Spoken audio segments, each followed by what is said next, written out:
Buenas tardes, estamos aquí un viernes más en las conferencias de filosofía para poder compartir el día de hoy la ponencia llamada La muerte en el mundo náhuatl, una diferencia radical por parte del doctor Carlos Castañeda, que siempre es un gusto, aparte de que somos amigos desde hace un buen rato, compartir y escucharle.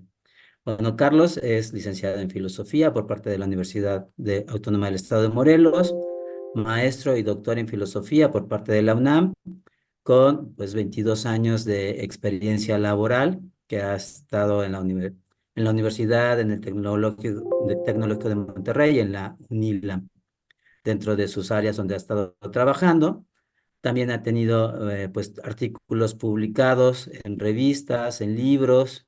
Es miembro del Seminario de Figuras de la Exclusión, que este año cumple 11 años ya de trabajo continuo.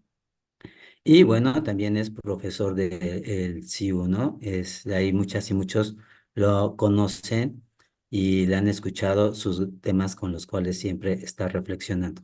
Entonces, hoy es un gusto estar con Carlos, repito, la ponencia La muerte en el mundo náhuatl, una diferencia radical. Adelante, Carlos, bienvenido. Gracias, Manuel, por la presentación y también Ah, perdón. gracias Y gracias profesor, a también investigador SNI. Esa se me olvidó.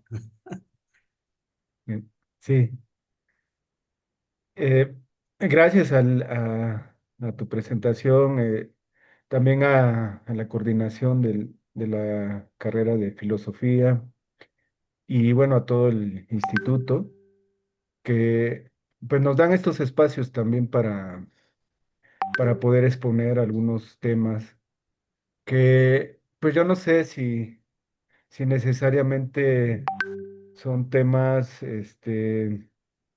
donde la filosofía eh, tenga que estar lidiando con el siglo XXI, pero me parece que es importante que hagamos ese ejercicio.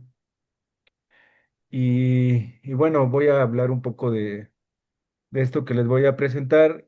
Es una problemática que ya tiene tiempo que me ha interpelado. En algún momento también trabajé algo así, pero más relacionado con todos los caminos o los espacios que recorría un muerto en el mundo náhuatl.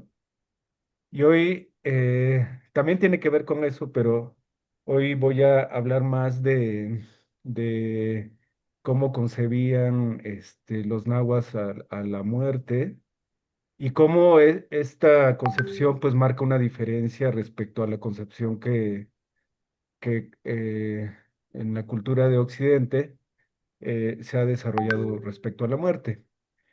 Y, y bueno, esa es por una parte mi posición o desde dónde voy a enunciar, pero también pues tengo, o sea, motivos de por qué este tema me interpela y pues también son motivos que tienen que ver con mi propia historia, porque tengo amigas, amigos que cuando piensan la muerte, y supongo que también el público que nos está escuchando, cuando piensan la muerte de alguna manera, esto les mueve, ¿no?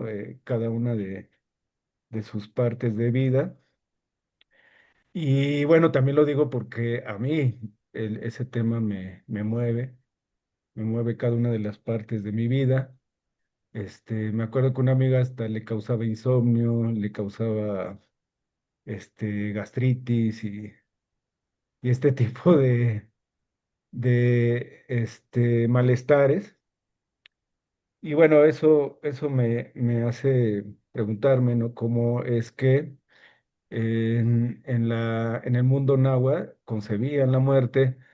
También porque creo que en el caso de muchos de los que formamos parte de este país, pues hay también esa memoria, ¿no? De la memoria del mundo náhuatl. Entonces también es una manera de afrontar y de relacionarme con esa memoria de mis ancestros. Y bueno, sin más, quiero dar paso a una lectura que tiene que ver con este trabajo que he estado haciendo desde ya hace un tiempo.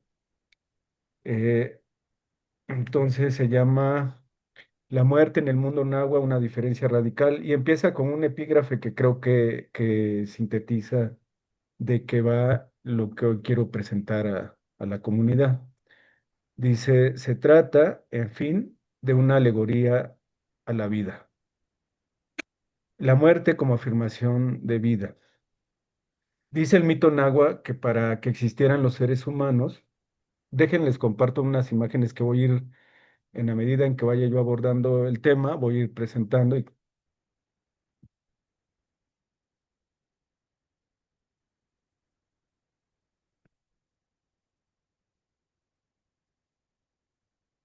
ya se ve, ¿verdad? Ya se ve. Ujú.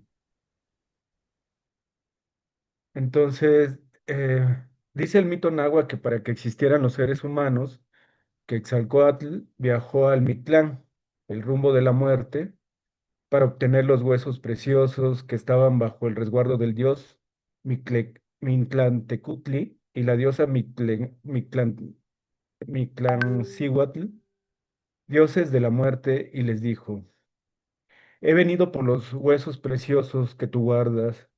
Y dijo aquel, ¿qué harás tú, Quetzalcóatl? Otra vez dijo este, ¿tratan los dioses de hacer con ellos quien habite sobre la tierra? De nuevo dijo Mictlantecutli, sea en buena hora, toca mi caracol y tráele 4 veces alrededor de mi asiento de piedras preciosas, pero su caracol no tiene agujeros de mano. Llamó a los gusanos que le hicieron agujeros, inmediatamente entraron allí, las abejas grandes y las montesas que lo tocaron, y lo oyó Mictlantecutli, otra vez dice Mictlantecutli, está bien, tómalos. Y dijo Mictlantecutli a sus mensajeros los mixtecas, id a decirles, dioses, que ha de venir a dejarlos. Pero Quetzalcóatl dijo hacia acá, no, me los llevo para siempre. Y dijo a su nahual, anda a decirles que vendré a dejarlos. Y este vino a decir a gritos, vendré a dejarlos. Subió pronto, luego que cogió los huesos preciosos, estaban juntos de un lado los huesos de varón y también juntos de otro lado los huesos de mujer. Así que los tomó, que Quetzalcóatl hizo de ellos un lío que se trajo. Fin de la cita es una cita de Matos, un, un arqueólogo. Y luego, la muerte estableció un vínculo sagrado, político y cultural muy estrecho con el pueblo náhuatl. Como nos dice el mito, para que los seres humanos existieran, dioses y diosas decidieron que tenían que ir al mundo de la muerte, lo que hizo Quetzalcóatl, para establecer una alianza con ese mundo y hacer nacer el mundo físico, viviente y seres humanos. El mito náhuatl asume que todo lo que habita el mundo forma parte de la muerte. Ah, bueno, y pongo esta otra imagen, me dicen si se ve. Esta imagen es una imagen que representa los rumbos, digamos, que tenía esta visión, rumbos sagrados, donde habitaban tanto vivos como muertos, porque no había como tal como pasar a otro espacio, a otro mundo, ¿no? Como en el caso de la visión, cristiana, que concebían que este mundo nada más era un mundo de paso para llegar al mundo verdadero. En el caso de la cultura náhuatl, eso no existía. En realidad, eran 4 rumbos que compartían tanto vivos como muertos. Como ir a hacer un viaje a otro lugar, ¿no? O sea, cuando uno moría iba a otro lugar de este mismo espacio.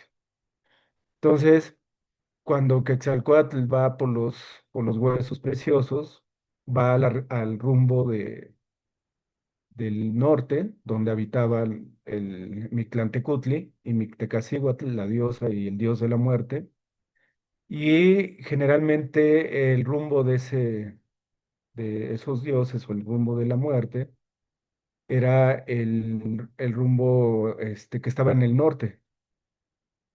Y ese rumbo representaba también un color que era el negro. Entonces ahí es a donde se dirigió Quetzalcóatl cuando fue a traer los huesos preciosos para que se formaran los seres humanos. Bueno, entonces continúo. El mito náhuatl asume que todo lo que habita el mundo forma parte de la muerte. Lo que existe está en deuda con esta desde sus comienzos, los cuales son finitos y en constante movimiento. La vida nace de la muerte y viceversa. Para los nahuas, ello no solo está en una parte de la realidad. El cosmos se organiza de acuerdo con ello. Desde su perspectiva, la muerte es confirmación de la vida. En ningún momento conciben a la muerte como con signos de castigo. Piensan a esta más allá del bien y el mal, como decía Nietzsche respecto a la moral. Morir para los nahuas permite que algo viva. Es la posibilidad del renacimiento. Todo lo presente porta algo de la muerte, naturaleza, sociedad, cultura, política, economía, etcétera. Tienen memoria de la muerte. En el ámbito cósmico, los nahuas creían que cada determinado tiempo, el sol, su deidad principal, que generalmente representaba la vida, el principio creador, tenía que morir para que todo volviera a nacer. Toda la vida que tenía su alegoría en el sol, en algún momento llegaba a su fin y para que sucediera, a los nahuas llegaban cataclismos que están escenificados en la piedra del sol. Eh, en dicha escultura, la muerte también significaba las cuentas del tiempo. La muerte es el tiempo cósmico, pero también el tiempo que se plasma en cada pequeño aspecto de la realidad, incluida la humana. Tenían de hecho dos cuentas del tiempo, una que era la del cosmos y otra que correspondía a seres en particular, incluyendo a los seres humanos. Dice, la cultura náhuatl tenía plena conciencia de la muerte. Todo estaba organizado pensando que su tiempo era finito y esa era una realidad que no podían eludir. Era condición de todo. Su mito dice que en el momento de la creación se estableció una alianza con el mundo de la muerte. O sea que Quetzalcóatl baja, o más bien, no, esta idea de bajar es una idea bastante, o sea, pensando el mundo como lo pensaron los misioneros, ¿no? Pensando esta visión como lo pensaron los misioneros, como Sagún. Sagún, pues un cristiano, finalmente veía así esta concepción, creía que era la muerte, o sea, el lugar donde habitaba mi clan era el infierno, pero en realidad no era eso. O sea, para los nahuas no se descendía, más bien era pasar a otro rumbo de, de un mismo, de un espacio compartido, digamos. Entonces, la cultura náhuatl tenía plena conciencia de la muerte. Todo estaba organizado pensando que su tiempo era finito y esa era una realidad que no podían eludir. Era condición de todo. Su mito dice que en el momento de la creación se estableció una alianza con el mundo de la muerte. Incluso las deidades tuvieron que aceptar su muerte. Este gesto marca una diferencia radical con las deidades de Occidente. Pensemos en las griegas, que creo que son las que podían servirnos como analogía. Estas se diferenciaban por su inmortalidad de los seres humanos y del resto de la realidad. Es decir, para los griegos sus dioses eran mortales, más bien inmortales, y los seres humanos eran mortales. En el caso de la visión náhuatl, tanto dioses como seres humanos mueren. Me parece que esta es una diferencia bien importante, porque ni siquiera los dioses son eternos, ¿sí? Y la piedra del sol creo que lo muestra muy bien. Son cuatro dioses, cuatro soles, los que antecedieron al quinto, que es, según los náhuatl, el último sol en el que ellos habitaron. Continuó, para los nahuas ni las deidades estaban exentas de morir. A propósito, en el mito cosmogónico se cuenta que cuando los dioses y las diosas se reunieron para crear el orden cósmico y astros rectores, acordaron sacrificarse. Recordemos que toda la muerte lleva consigo la vida. Para que naciera el sol y la luna, las deidades ofrecieron su vida para que de esta surgiera una nueva. Alrededor de la fogata se reunieron para darse en sacrificio. Se ofrecieron dos, una de ellas Tecusixtecatl, con vestimenta noble y porte soberbio, y la otra Nanahuantzin, con vestimentas humildes. Bubónica, frágil, esta última figura se ha asociado a las características del pueblo nahua. Cuando les tocó aventarse, la deidad noble dudó frente al fuego, por lo que su sacrificio dio nacimiento a la luna, y es por ello que es un astro que no tiene luz. Mientras que la otra deidad, cuando le tocó su turno, se aventó a la fogata sin dudarlo, por ello el sol es un astro radiante que emite luz propia. Para los nahuas, esas muertes divinas dieron nacimiento a su propia historia como pueblo. Sus actividades se organizaron desde esta manera de concebir su mundo, un pueblo donde la muerte era una alegoría de la vida, una alegoría que recorría su imaginario, sus prácticas sociales y su vida material. Si aceptamos los estudios que hay sobre la organización política de los nahuas, podemos decir que no solo en la clase real la conciencia de la muerte estaba presente cada día. Y bueno, últimamente hay también algunas investigaciones que dicen que en el mundo náhuatl no solamente había monarquías, como sido la versión oficial, sino que también había prácticas democráticas y que también había una organización horizontal tendiente a la democracia. Bueno, continúo. Podemos decir que no solo en la clase real la conciencia de muerte estaba presente cada día. Esta recorría los diversos colectivos y organizaba sus micropolíticas. Hay anécdotas que cuentan que en la vida cotidiana mujeres y hombres con alguna espina se pinchaban el cuerpo para ofrecer su sangre en sacrificio, para dar vida, porque el pueblo nahua se sentía en correspondencia con la vida, por el sacrificio que sus deidades habían ofrecido. Para corresponder, cada día ofrecían un poco de vida para mantener el orden. Los nahuas tenían un pensamiento que aceptaba que todo lo que nace en algún momento se encuentra con la muerte. Tenían una visión inmanente de la realidad. Para este pueblo, las ideas y los actos no tenían cursos distintos, eran las caras de la misma moneda. Dice Bataille en la parte maldita, el pensamiento no era para los nahuas más que la exposición de los actos. Fin de la cita. En todo momento confirmaban, había una confirmación de la vida a través de la muerte. Esto constituía una micropolítica, es decir, la vida cotidiana de este pueblo reflejaba la alianza que habían establecido con la muerte. La muerte no estaba más allá de su diario acontecer y su realidad se cifraba a través de esta. Al contrario de lo que interpretaron los conquistadores y grupos evangelizadores, que en otro texto llamamos fuerzas de fe, porque funcionaron como fuerzas de estrategia política de conquista, el sacrificio para los nahuas en ningún momento fue un asesinato o un acto de barbarie.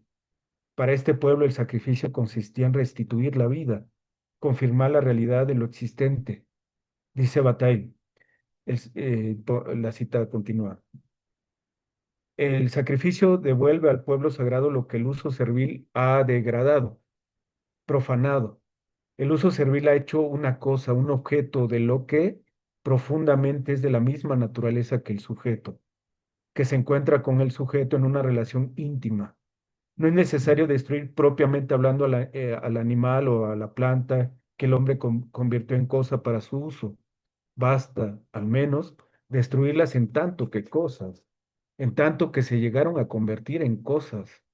La destrucción es el mejor medio de negar la relación utilitaria entre el ser humano, el animal y la planta. Fin de la cita.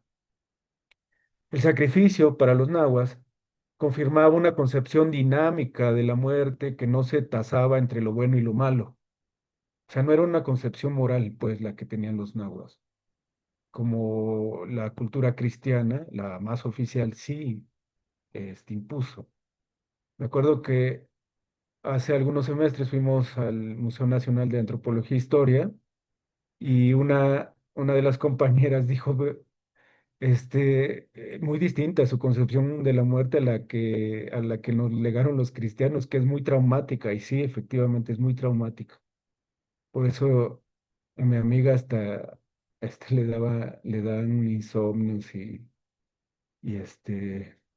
colitis, todo esto, ¿no?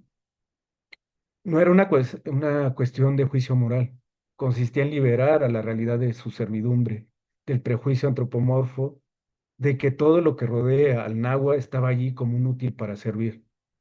Cuando alguien era sacrificado, su sacrificio rompía la discontinuidad del mundo que el tiempo profano había establecido, restablecía la alianza que tenían con la muerte y hacía evidente que todo en algún momento se encontraría con su finitud. Como lo dice la cita de Bataille, se abría un encuentro íntimo en donde lo que había devenido útil objeto se liberaba y entraba en un espacio de correspondencia con el mundo en torno. Al colectivo asaltaba la experiencia de que al igual que las plantas, animales, minerales o incluso el sol, su dios principal le sobrevendría la muerte. Solamente aquí una vez expresa un verso de la poesía náhuatl. Este recorría cualquier parte de su mundo, tanto si se trataba de la naturaleza, lo humano, lo divino. La potencia de sus divinidades se encontraba con su límite en la muerte. Para los náhuatl la muerte no era un accesorio cultural con fines de lucro y de control, como lo fue para la Europa del siglo XIV, en la que se volvió un tema popular y se resumía en la danza macabra, en gran medida difundido por las instituciones del catolicismo.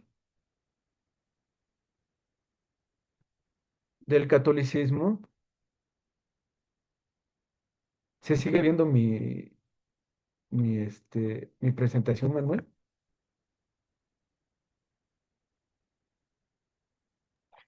Sí, sí ¿Sí? se ve. Ah, bueno, sí, gracias, gracias. Ujú. Eh, entonces, por las instituciones del catolicismo que de manera punitiva establecían una disyuntiva, la gloria o el infierno. Esto lo dice Matos. Fin de la cita. La muerte para la cultura nahua formaba parte de su construcción como pueblo. Era el eje de todo su quehacer como organización, su razón de ser. Su concepción muestra una diferencia radical con el mundo occidental porque nada tenía que ver con un castigo que sobrevendría por el comportamiento moral. El lugar a que se iba, como un viaje dentro de la misma realidad, se definía por la manera en que alguien moría. Tenían una visión pragmática y materialista que convivía con su concepción sagrada. Si quien moría lo había hecho en batalla o en labor de parto, los lugares a los que transitaba eran los rumbos del este, el, el Tlalcopa, lugar de luz, cuyo color era rojo, y el rumbo este de Cali. Miren, aquí está el este, es la región del color rojo, caña, y correspondía al ámbito masculino. Y, eh, y el rumbo oeste de Cali, Casa de las Mujeres, correspondía al color blanco y representaba lo femenino. Estos rumbos pertenecían a la Casa del Sol y como sostiene Matos, era la muerte que se deseaba, a filo de obsidiana. O sea, se quería ir a estos rumbos y morir de esta manera porque era acompañar al sol en su batalla constante por restituir la vida, por salir de la muerte, por ah, eh, volver a crear. Entonces, esta era la muerte al filo de obsidiana, dice Matos, porque era volverse parte de la producción de vida junto a su Dios. Otra manera de morir era la que tenía que ver con quienes morían por enfermedad o muerte natural, en cuyo caso iban al Mictlán, que le corresponde a la región del Pedernal, que era el color negro. Eh, el lugar que habitaba la diosa y el dios de la muerte, y se ubica en el norte, en el Mictlampa, el rumbo del color rojo. El otro horizonte de la muerte era el que estaba habitado por Tlaloc, que es el sur, y ese lugar tenía el color azul como principal símbolo, y como dice Bernardino de Sagún, y cito, tenía muchos regocijos y refrigerios, sin pena ninguna. Nunca jamás faltan las mazorcas de maíz verde y calabazas y ramitas de bledos, y ají verdes y jitomates, y frijoles verdes en vainas y flores. Dicho horizonte era el sur, Huixtlampa, al que le correspondía el color azul y al que iban quienes habían muerto ahogados por algo relacionado con agua. No solamente era el pueblo del sol, como han dicho algunos intérpretes, también, como lo plantea el estudio, este texto era el pueblo de la muerte. El pueblo del sol también era el pueblo de la muerte. ¿Sí? Dice, la piedra del sol también es una piedra de la muerte. En la piedra del sol, en donde encontramos escenificadas a la vida-muerte, pues representa las cuentas del tiempo, tanto cósmico como cotidiano. Los soles que aparecen en el centro de esta, junto a Tonatiuh, simbolizan cuatro tiempos por los que pasó el mundo náhuatl, o sea, cuatro dioses que murieron antes de que surgiera el pueblo náhuatl. El primero, sol de tierra, Tonatiuh, regido por Tezcatlipoca. El segundo, sol del viento, regido por Quetzalcóatl. El tercero, el sol de fuego, regido por Tlaloc. El cuarto, sol de agua, regido por Chilchihuitle. Cada sol representaba un tiempo por el que transitó el pueblo náhuatl y al que habitaron seres distintos como monos y gigantes. Estos tiempos cósmicos muestran que para la concepción náhuatl, los dioses mismos tenían que morir para dar nacimiento a un mundo nuevo. El mito de los soles es una alegoría de la muerte. Pueblo del sol, vida, sin duda, y pueblo de la muerte. La dualidad como un modo de pensar náhuatl. Al respecto, la investigación de Silvia Marcos titulada Tomado de los labios, género y hieros en Mesoamérica, hace una amplia investigación sobre la dualidad como un tipo de logos que constituía la manera en que los nahuas conocían y organizaban su mundo. La dualidad estaba en todos los ámbitos sociales, era un marco cognitivo, fin de la cita de Silvia, o más bien este último es un concepto de Silvia, que no solo organizaba las relaciones en el registro cósmico, estaba en cada elemento de su mundo. El elemento minúsculo tenía este marco cognitivo. Según las cuentas de la Piedra del Sol, el primer sol murió a causa de que Tezcatlipoca se convirtió en jaguar y devoró todo lo viviente y la materia. En el segundo, Tezcatlipoca logró tirar de un zarpazo a Quetzalcóatl, quien en su caída provocó fuertes vientos destruyendo todo a su paso. En el tercer sol, Tlaloc ordenó a Xiuhtecutli, dios de fuego, que esparciera muerte en los rincones del mundo. En el cuarto sol, Tezcatlipoca le ordena a Chilchihuitlicue que inunde todo a su paso, provocando que todo muriera entre el agua. Algunos seres humanos lograron sobrevivir porque se convirtieron en peces. El quinto sol, conocido como Olinto Natiu, que era el sol por el que transitaba la última generación del pueblo nahua, también simbolizaba un momento en el devenir. En algún momento, como todo, encontraría la muerte. Para este sol fueron creados los seres humanos, dice el Diccionario de Mitología y Religión de Mesoamérica. Cito, el ser humano fue creado precisamente para que diera de comer y de beber al sol. Miscual y Mimiscoa, razón por la cual este astro era una de las deidades a las que se le hacían mayor cantidad de ofrendas, en especial de sangre. Todos los corazones de los sacrificados durante el día se ofrecían primero al sol. Todos los días, al aparecer, el sol era recibido tañendo tabales y tocando flautas y caracoles. O sea, era un festejo, este, general ver salir una vez más al sol, porque eh, atravesaba el Valle de la Muerte. Los sacerdotes le dirigían oraciones, lo invocaban y descabezaban codornices en su honor. Estas ceremonias se realizaban 4 veces durante el día y 5 durante la noche. Los soles morían cada determinado tiempo porque la vida se renovaba. Para que el equilibrio permaneciera, había mundos, soles que encontraban su límite en la muerte. La vida cumplía sus ciclos.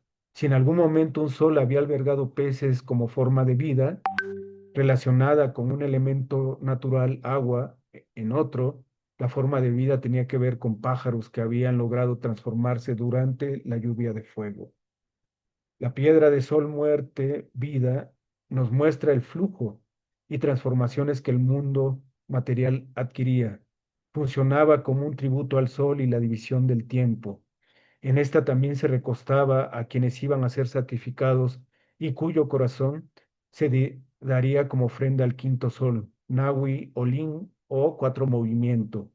Para los nahuas, este último sol era el que había engendrado a su pueblo.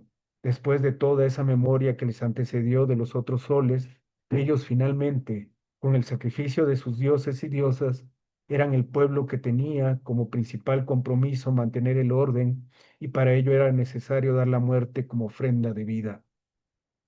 Los seres humanos, en la concepción nahua, son colaboradores del sol vida. Por ello, todos los días, al igual que el sol, emprendían una batalla para lograr que el sol volviera a salir, pues todos los días éste moría. Cada nuevo amanecer era para el pueblo un triunfo de la vida y una renovación. En el modo de vivir nahua, eso significaba un día a la vez.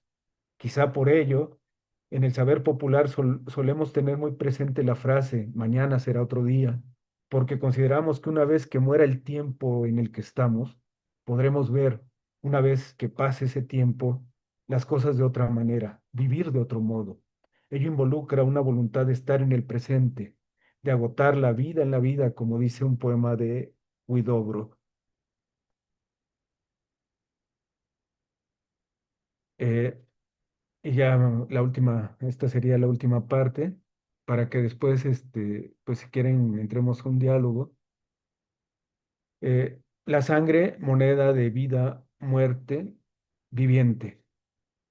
Cuando comenzó el proceso de conquista y los conquistadores se encontraron con un mundo para el cual el valor era radicalmente distinto y no dominado por la economía capitalista, una de las posiciones políticas que adoptaron fue considerar que estaban frente a un mundo bárbaro que necesitaba la tutela del conquistador para conocer la propiedad y poder administrar de manera adecuada los bienes materiales.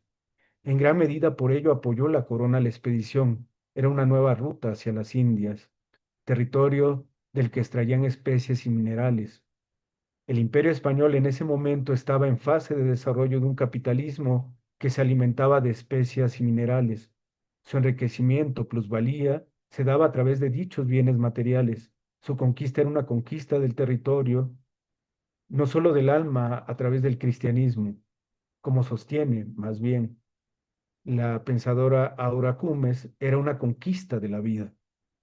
Hay anécdotas que cuentan que cuando Hernán Cortés llegó al mundo maya y se enteró de la riqueza mercantil para sus ojos que había en el centro del territorio de México y comenzó a tener comunicaciones con Moctezuma, se dio cuenta que en estos territorios había mucha riqueza que podía sostener a la corona y a él convertirlo en un señor propietario.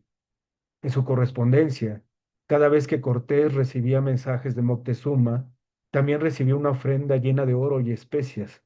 Esto despertaba la ambición del primero y le daba motivos para emprender la conquista hacia el centro del país, mientras que para Moctezuma era la posibilidad de que, con ese tipo de ofrendas, finalmente se saciara y, como solía pasar con sus dioses, trajera bienestar a su pueblo, confirmar la vida. Para Cortés era la oportunidad de extraer la riqueza que había en los territorios nahuas. En correspondencia con las ofrendas de Moctezuma, Cortés y su mentalidad de conquistador Mandaban romper botellas y con los pedazos de vidrio que resultaban de ello, enviaban regalos a Moctezuma. La burla era evidente. La economía que había sostenido a esos mundos era radicalmente distinta. Para una, el oro y las especias no tenían un valor mercantil. Para la otra, el oro y las especias solo tenían valor si podían incrementar la riqueza mercantil. Estructuras económicas y sociales radicalmente distintas. Para Cortés el valor se centraba en el oro, sus relaciones sociales las pensaba con relación a ello, lo que éste buscaba era la acumulación de lo que extraía. El proyecto de conquista que éste tenía se adaptaba perfectamente al tipo de economía que el capitalismo mercantil había desarrollado en sus imperios, la acumulación y extracción de recursos. Frente a esto podemos preguntarnos, ¿qué era lo radicalmente distinto en la manera de valorar que tenían los nahuas? Para los nahuas, el valor nada tenía que ver con acumular y extraer recursos. Como pueblo del quinto sol, sus relaciones estaban construidas para sostener todo lo viviente. Su organización colaboraba para que su dios, el sol, renaciera de su lucha con la muerte. Todas las actividades que este pueblo llevaba a cabo estaban dirigidas a mantener el cosmos. Si durante el año cultivaban, producían, pastoreaban, hacían la guerra, arte, filosofía, etcétera, era para mantener el orden cósmico. Su economía no era de acumulación, sino de pérdida. Así como sus divinidades tuvieron que ofrecerse en sacrificio para que la vida fuera posible, en esto vemos la pérdida como parte de la historia que dio nacimiento a su pueblo, estaban comprometidos para perder lo más preciado, lo que para ellos tenía valor y era la sangre, Chalchihuitl. La sangre era ese líquido vital, creador y precioso que mantenía el orden. Sus divinidades solo pedían esas fuerzas primigenias para poder sostener el proceso de la vida. El líquido vital ponía en marcha los ciclos del universo. Como en el relato de la creación de la tierra, la entrega del alimento, en este caso generada por el derramamiento de la sangre, es la condición necesaria para poner en marcha los ciclos del universo, para que se instituya el intercambio. Sangre a cambio de la alternancia indispensable entre luz y oscuridad, entre temporada seca y temporada de lluvias. Esto lo dice un arqueólogo llamado Maceto. Para los nahuas, la sangre era lo que mantenía los ciclos del universo, lo que tenía valor en, en los diferentes registros de su sociedad. No solo principio creador, también hacía crecer, sustentaba, rejuvenecía y acercaba lo divino al humano. En el calendario nahua, dos eran los tiempos importantes. Uno correspondía a la muerte, el tiempo de la sequía, y el otro el tiempo de la vida, el de la fertilidad, el de la recolección de la siembra, de lo producido durante el año y tenía como fin la pérdida. Para los nahuas, lo que se producía en el tiempo fecundo se tenía que ofrecer en su momento a sus divinidades. Solo tenía valor aquello que permitía que el ciclo cósmico continuara. La riqueza la medían de acuerdo con lo que podía sustentar lo vivo.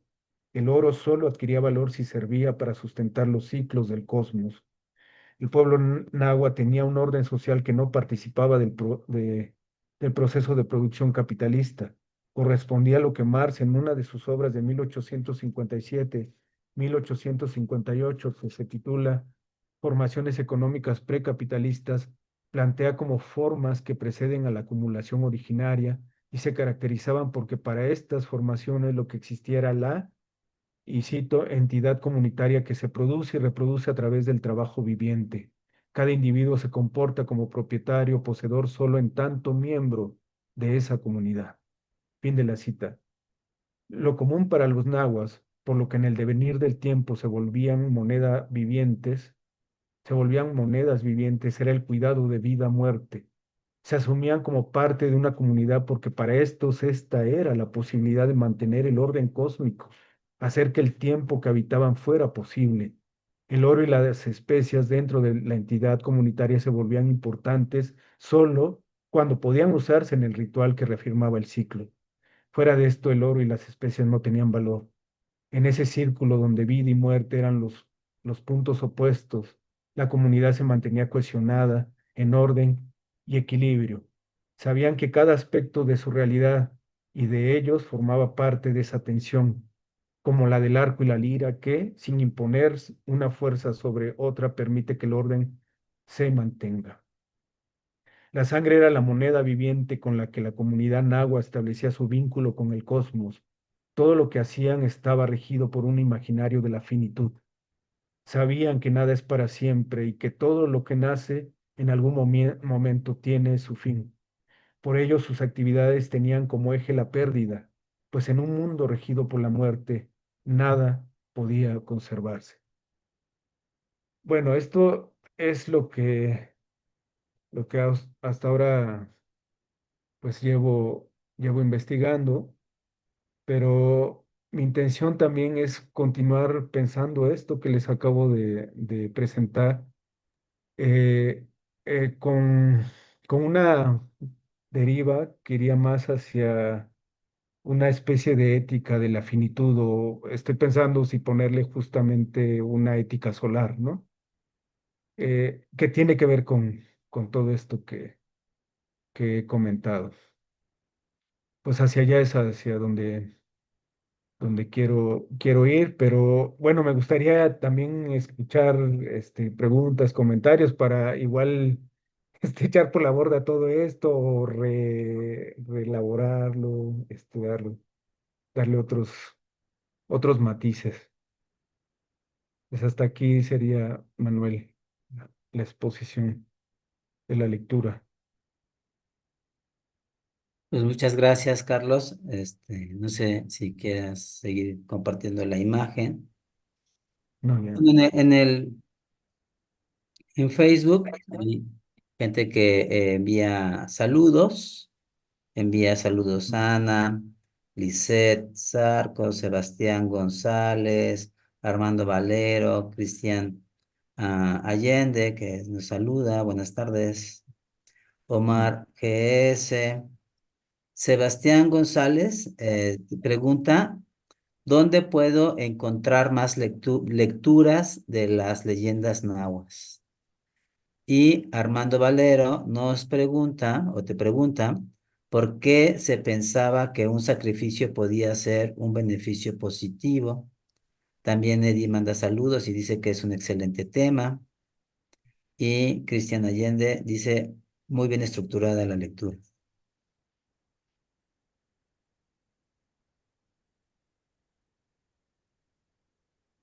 Entonces, ¿qué le recomendamos a Sebastián de más? Ajá, pues yo le recomendaría, porque también ese fue mi acercamiento, le recomendaría el libro de Alfonso Caso, el de El Pueblo del Sol. Es un libro que está publicado por el Fondo de Cultura Económica. Y, lo, y creo que está liberado aquí en el Internet. O sea, para empezar, ¿no? Ese texto. Ujú. Y, y bueno, agradezco también los saludos este, y lo de que les gustó el tema. Y bueno, esta pregunta que hace, ya no me acuerdo quién, pero Armando, ¿cómo? Armando, ¿por qué? Armando Valero, Armando, ¿por qué Armando se Valero, pensaba que un sacrificio podría ser? ser algo positivo, ¿no? Ujú. Bueno, porque el sacrificio permitía que el orden del mundo nahua, pues se mantuviera, porque como lo dije al comienzo de la exposición, para que el pueblo del sol pudiera nacer, pues que Quetzalcóatl bajó, más bien fue a la región del Mictlán, o la región del color negro, y ahí le pidió a los dioses Mictlantecutli y Mictecacihuatl que le dieran los huesos preciosos que ellos resguardaban para que a partir de ellos se creara la vida humana. Entonces, como lo mencioné con ese mito, desde ese momento hay una alianza con la finitud, ¿no? Y esa alianza significa entonces que para que se siga manteniendo se tiene que, así como los dioses se sacrificaron, pues también los seres humanos, los nahuas, están comprometidos a seguir manteniendo ello, ¿no? Son colaboradores digamos, del orden. Y lo que los dioses pedían para que el orden se mantuviera, pues era esto que tenía un valor crucial, que era el chalchihuatl, es decir, la sangre. Por eso, pues el sacrificio era algo, es que no sé si verlo como positivo o negativo, porque entonces seguimos mirando de manera moral, ¿no? O sea, con Exacto. dicotomías esto. Y Sí, no, o no, sea, no no es has una hablado cosa de moral. positivo, exacto. Ajá, no es algo moral, es una cuestión inmanente, es decir, solo de esa manera podía mantenerse la vida en general, no solamente la vida humana, o sea, la vida vegetal, los ríos, las montañas, todo, o sea, todo dependía de ello. Y bueno, si lo ven más allá de una visión mitológica, creo que ahora la ciencia, la astronomía, la astroquímica más bien, nos ha mostrado que sin el Sol, pues difícilmente la vida en este planeta sería posible, ¿no? Gracias a que tenemos ese astro, es que todo puede continuar. Ujú. Entonces, yo diría eso, que no es una cuestión de negativo, positivo, de bueno o malo. Ujú. Y Sí, eso es justo lo que me interesaba mucho mostrar. No sé si es una diferencia radical. Yo creo que sí, pero bueno, no sé si alguien de ustedes igual no lo ve de otra manera, pero yo creo que sí, porque no hay una visión, este, lo dije en algún momento, traumática, ¿no? Así de que me hice esto, entonces me esperan ¿no? Después, no es eso. Es eh, la vida implica ir a uno de estos rumbos. Y todavía se siguen manteniendo incluso en los bailes, en los voladores de Papantla, cuando suben que es toda la otra vez estaba pensando cómo, cómo veían el mundo y así es un ascenso, así como lo hacen los voladores, suben y en la cima hay un círculo que es el del orden y el equilibrio y hacen incluso especies de movimientos de reverencia a los rumbos antes de emprender de empezar a descender, ¿no?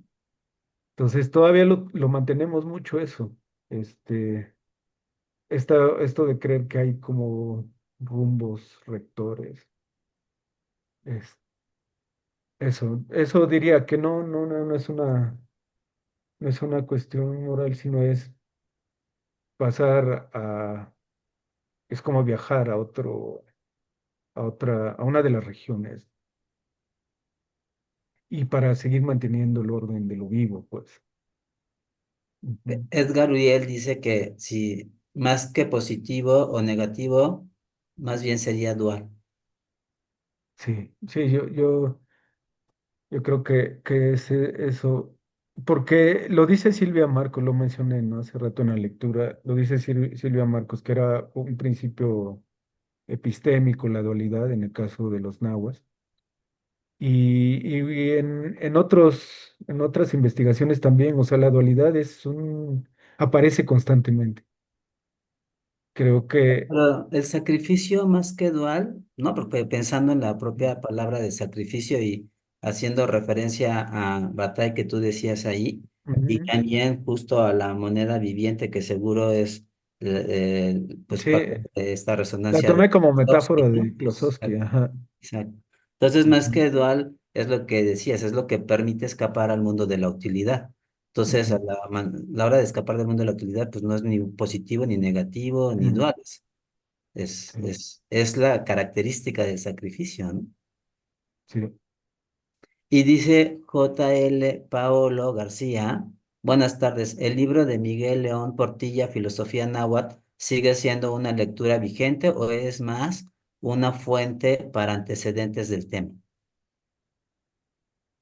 Sí, es una lectura vigente. Sí, sí, yo creo que, o sea, si uno se interesa por este tema, pues sin duda en algún momento tiene que leer el libro de Filosofía náhuatl de Portilla, ¿no? Y también, pues la poesía náhuatl creo que es, puse un verso que me gustó mucho, ¿no? De la poesía náhuatl que dice, solamente aquí una vez. Es, yo cuando lo leí dije, o sea, hasta se me puso la piel chinita. Sí, porque efectivamente solamente una vez aquí. Y Y, o supongo que sea, dependerá de cómo esté planteando un problema, ¿no? Para ver si es un antecedente o es una lectura obligatoria, ¿no?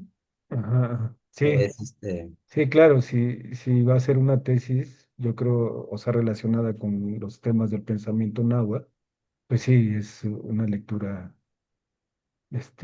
que se tiene que hacer sí o sí, ¿no?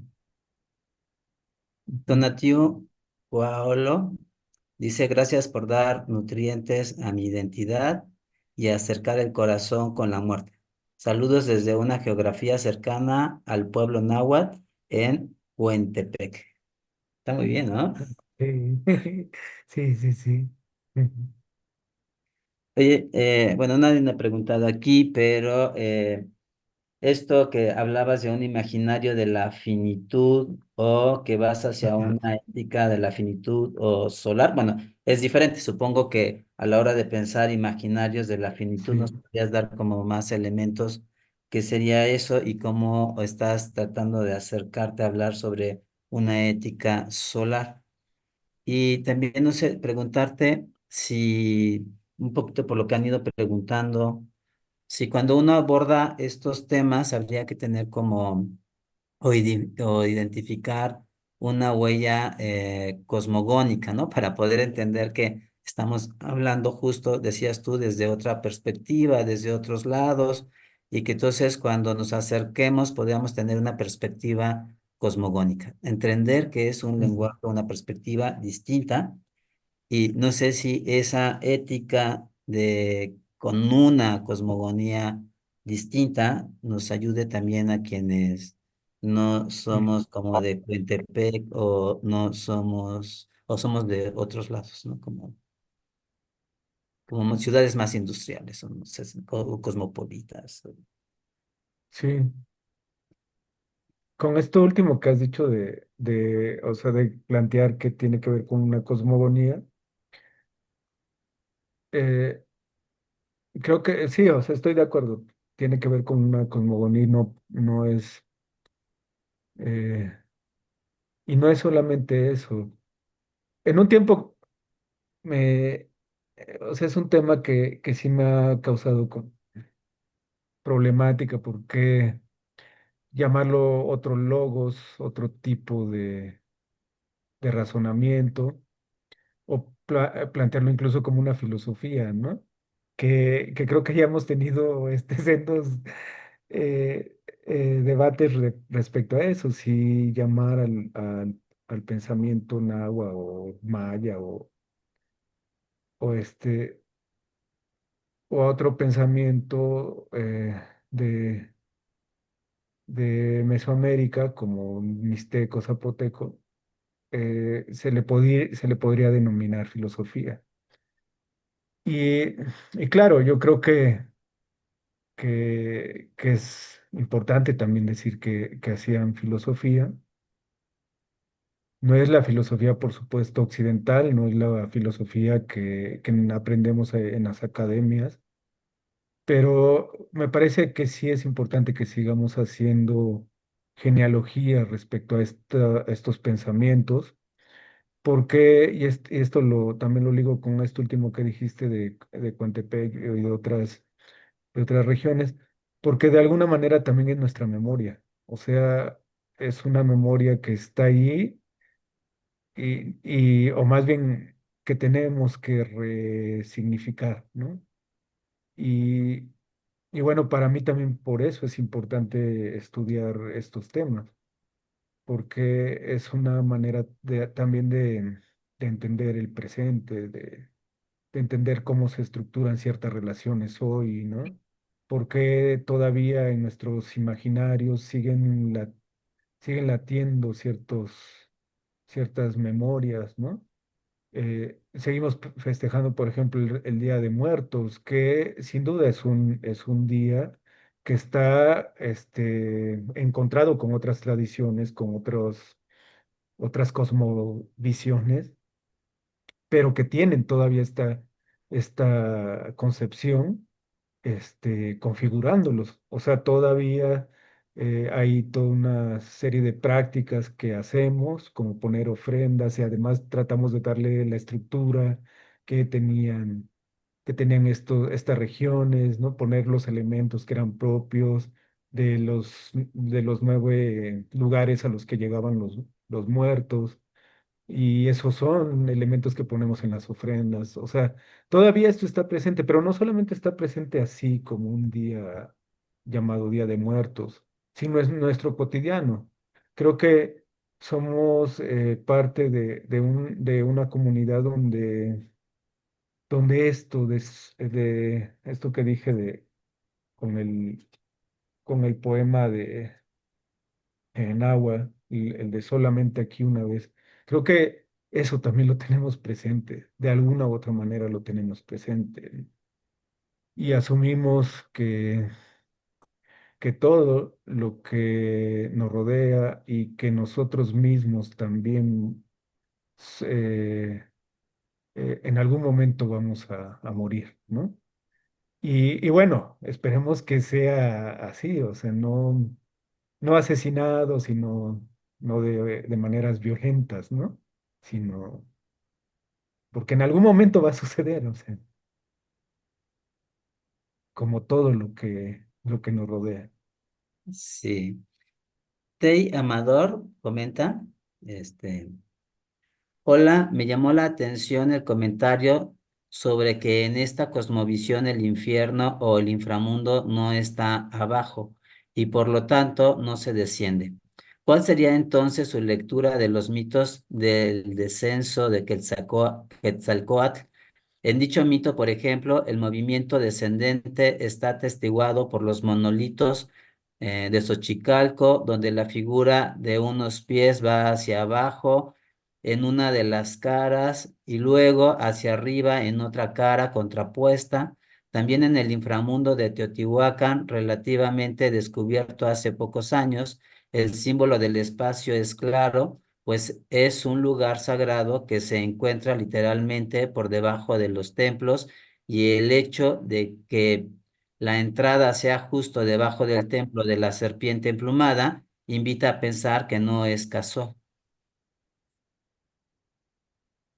Ajá.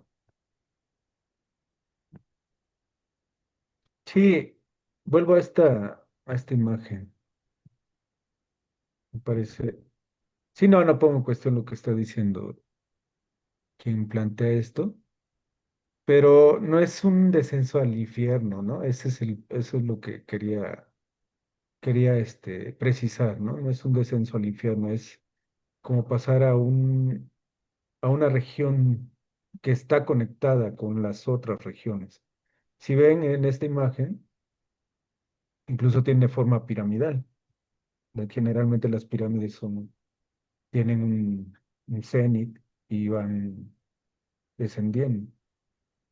Y sí, hasta ahí hay pirámides, por ejemplo, la de Kulkulkan, que en determinado momento del año, cuando el sol está en cierta posición, este, cae la luz a la pirámide y se forma la serpiente plumada, ¿no? Desciende de la, de la pirámide. Este, la pirámide del Sol, que, que incluso pues tiene también esa estructura, digamos, parecida a esto y que tiene además algunas esculturas incrustadas donde sale la cabeza de Quetzalcóatl. Entonces sí, no es que no exista un descenso, pero no es ese, no es el descenso al infierno. O sea, muy en ese imaginario del cristianismo, no. Que así lo leyeron los evangelizadores, pero también, o sea, lo leyeron así porque era digamos que, ¿cómo dice el filósofo el analítico, el de los límites del mundo son los límites del lenguaje? Porque su lenguaje de los conquistadores, pues era ese. Y ese Y era su el cosmovisión, imaginario que ¿no? ellos tenían. ¿Cómo? Y pensarlo así como su cosmovisión, como dice, Ajá, el infierno es la cosmovisión de un catolicismo del sí, conquistador y la cosmovisión de aquí no habla de un infierno, habla no pues, habla de de un un infierno. Y inframundo. generalmente nosotros nos imaginamos eso, el infierno como en descenso, ¿no? Pero un descenso muy, muy vertical. Y aquí, en el caso de las pirámides, incluso se siente una horizontalidad, o sea, sí se desciende, pero de manera horizontal, no vertical. Ajá. Luego Gretel también recomienda el libro Sentido mágico o religioso de los sacrificios en el México antiguo de Alfredo López Austi. Sí. Gretel Bautista. Sí, Gretel R. Ah, qué Bautista. bien, saludos, qué bien que sí, sí vio. Ujú. Gracias. ¿Cómo se llama antes de que se me olvide? ¿El libro? Sí, Sentido mágico o religioso de los sacrificios en el México antiguo, Alfredo López Austi.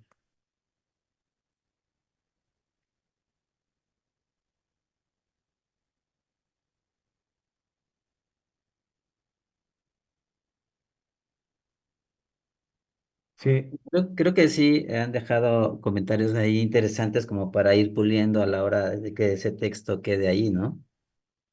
sí, sí, porque sí me interesa seguir trabajándolo y continuar con esta deriva de pensar una ética a partir de esto, de una conciencia de la finitud, un imaginario de la finitud. Porque hay libros o más bien hay los Huehuetlatoli, que son como la sabiduría de las mujeres y de los hombres, ancianos. Y ahí hay, una serie de recomendaciones, como una didáctica para vivir, ¿no? O sea, muy pragmático en ese sentido, una serie de principios de, bueno, que esto, camina de esta manera, esto, ¿no? O sea, son como recomendaciones muy didácticas. Ujú. Que sí es el terreno siempre de la ética, ¿no? Esas cuestiones Sí, sí, prácticas sí, para una mejor convivencia, una cuestión mejor, una cuestión social sí. más armoniosa. Sí, porque lo que les interesaba también era hacer un mundo mejor. Ujú. Pues ojalá nos des pronto más datos sobre ese imaginario de la finitud, aparte de de los conceptos que nos fuiste desglosando y sobre esta ética solar. A mí me gusta eso, ¿cómo se llama? Ética solar. Ah, Se oye sí, bien. se oye bien, ¿verdad? Sí, se oye bien. Bueno, eso supongo Y que cuando bueno, entiende los cuatro de los cinco soles, ¿no? sí, y pensando que el sol para ellos pues era una metáfora muy potente, ¿no? Porque era la metáfora de la vida. La abundancia, ¿no? Sí, La abundancia. sí, la reconfiguración una y otra vez de todo. O sea, este, me acuerdo que una vez en el seminario, Armando habló de Luis Althusser, de un texto de Luis Althusser más bien, de materialismo aleatorio, se llama, y de los átomos, cómo están cayendo, ¿no? Y de repente uno de ellos choca con otro, y ese otro choca con otro, y ese otro choca con otro, y entonces van reconfigurando y haciendo todo y se separan, se encuentran, son encuentros aleatorios, o sea, así imagino esta idea de la vida que tenían los nahuas. Ujú, Dice, oye, justo con los soles de tierra, de viento, fuego y ujú. agua, se oye todo así pues yo creo que ahí está, ¿no? Ya nada más es como darle, supongo, lo poquito que te falte para poder estar hablando de esta ética solar. Bueno, no sé si alguien más hiciera alguna pregunta que apareciera ahí en el Facebook. Si si no, creo que ha sido como una muy buena tarde. Ya nos recomendaron libros, ya los solicitaron, ya hubo que también dio claridad en cosas, entonces creo que sí te puedes llevar también más elementos para que Sí, ese otro texto o eso quede mucho mejor, ¿no? sí. Que nos dijeron que todo fue muy claro, ¿no? Mm. No sé si tú quieres comentar algo más. No, Manuel, yo creo que aquí, aquí estaría bien. Si no hay más preguntas o comentarios, pues aquí dejarlo por hoy. Y agradecerte mucho, agradecer a quienes nos escucharon, nos vieron, tomarse un tiempo, más bien para compartir un tiempo aquí. Pues es viernes, ya el cansancio de la semana ya se nota, pero bueno, gracias por haber compartido su tiempo.